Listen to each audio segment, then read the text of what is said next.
What's up everyone, John Ranger from Techno Buffalo here, and today we got an unboxing of the latest LTE pack-in device from Sprint. This is the Photon 4G. If you've been yearning, aching, and wanting a physical keyboard on an LTE device on Sprint, this is going to be the guy I want to check out. Let's go ahead and see what this phone looks like. It's in a tiny, tiny little package.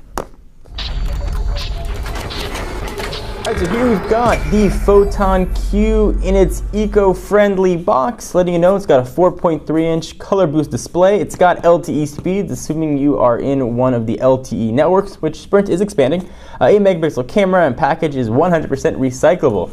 So that's good. Tiny box. Let's go ahead and open her up. We'll run through all the specs and all that kind of goodness. Here is the Photon Q. Push that out to the side for just a moment. Nicely put it down. I've gotten bashed in the comments for throwing the devices, so I will gingerly place that off to the side. We've got an actual getting started guide for getting started. Sprint usually includes a recycle bag in their packages too, which is always nice. Fun to recycle your old phones. We've got a wall charger, and we've got a micro USB cord. And that's it in this box. So I'm going to go ahead and power this guy on, and we can talk about all of its specs. All right, so the phone is booting up. Let me tell you what the Photon Q is packing under its hood. So it is available now on Sprint for $199 with a 2-year contract, but of course, check online or check the stores because that price always changes. It is shipping with ice cream sandwich. That's 4.0.4 on board, but hopefully it'll see 4.1 at some point in the future.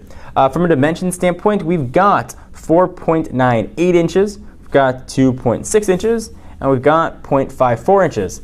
And you just saw why it's a little bit on the fatter side. It's because it is rocking a full-on keyboard. We'll talk about this keyboard in just a minute, but for those of you that really like actual clickety-clackety buttons, you're going to be quite happy with the Photon Q. From a weight standpoint, it's no porker, but it's not super slender and thin either.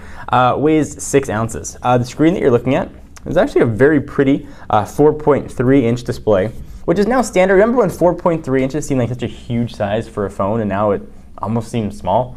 Goes to show you how far we've come in the phone world. Resolution of 540 by 960, so it's obviously 540 by 960 right there. It's a TFT LCD display with color boost, and I will say the screen looks beautiful. I've seen these Motorola displays in the past. They always look really nice. Doesn't always translate on camera to your computer when you're watching this, but it does look beautiful in person. It's got a pretty beefy embedded, so non-removable, 1,785 milliamp hour battery living somewhere beneath this plastic back. It's being powered by a 1.5 gigahertz dual core chip. It's got a gig of RAM, 8 gigs internal storage, but expandable with micro SD, so yay! On the back, we've got a camera. It actually labels it for me, makes my life really easy. 8-megapixel camera that can shoot 1080p video, and of course it's got an LED flash. On the front, not labeled for me, but it is a 1.3 megapixel camera that can shoot 720p video. It is running Sprint's LTE network, which unfortunately here in Southern California we do not have. We are on their legacy 3G network, but presumably we'll get 4G here, and that will light up, and I'll be super excited. It's got Bluetooth, and it does have NFC. This is a world phone, so you can take it anywhere you want to go. It's got smart actions, which is something very cool that Motorola has. Lets you do some neat things with your devices. So you can set it to have certain reminders or do certain actions when you get home or in areas. It can use GPS, essentially fence you in an area. As soon as you leave or enter that particular destination, it will do stuff for you. Also got these really cool widgets. You look at the bottom here, phone and people and text have little arrows next to them. If you slide that up, you get certain actions you can do. So you can add a favorite right there just by sliding that, having actually open up the application and go in and select it. It's a pretty handy little feature there.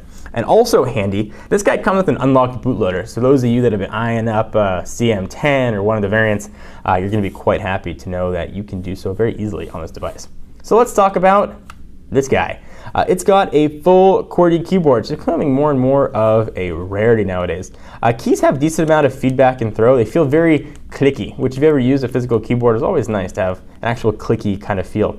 I've got an actual row for numbers here, and as is the case with most sliding keyboards in this manner, the top row can sometimes be hard to reach, but Motorola did do a decent job at putting some space there, so you can't actually get to all of those numbers. It got dedicated keys for everything, including all your voice search and your regular Android menu and navigation stuff. Go ahead and go back home. We don't have any physical capacitor buttons here. Motorola decided to give us the on-screen buttons, which are kind of nice. I got used to them on the Galaxy Nexus, and you've got your 3 sort of done up Motorola style. You've got a back button, your home button, and your multitasking button. Let's see what kind of apps are going to come loaded up on this guy. Motorola does a pretty nice job about leaving Android pretty much to be Android. So there are all the apps that come standard. We've got vehicle mode as well. You can pick up a vehicle dock to use this as a GPS, or even an HD dock to HD out.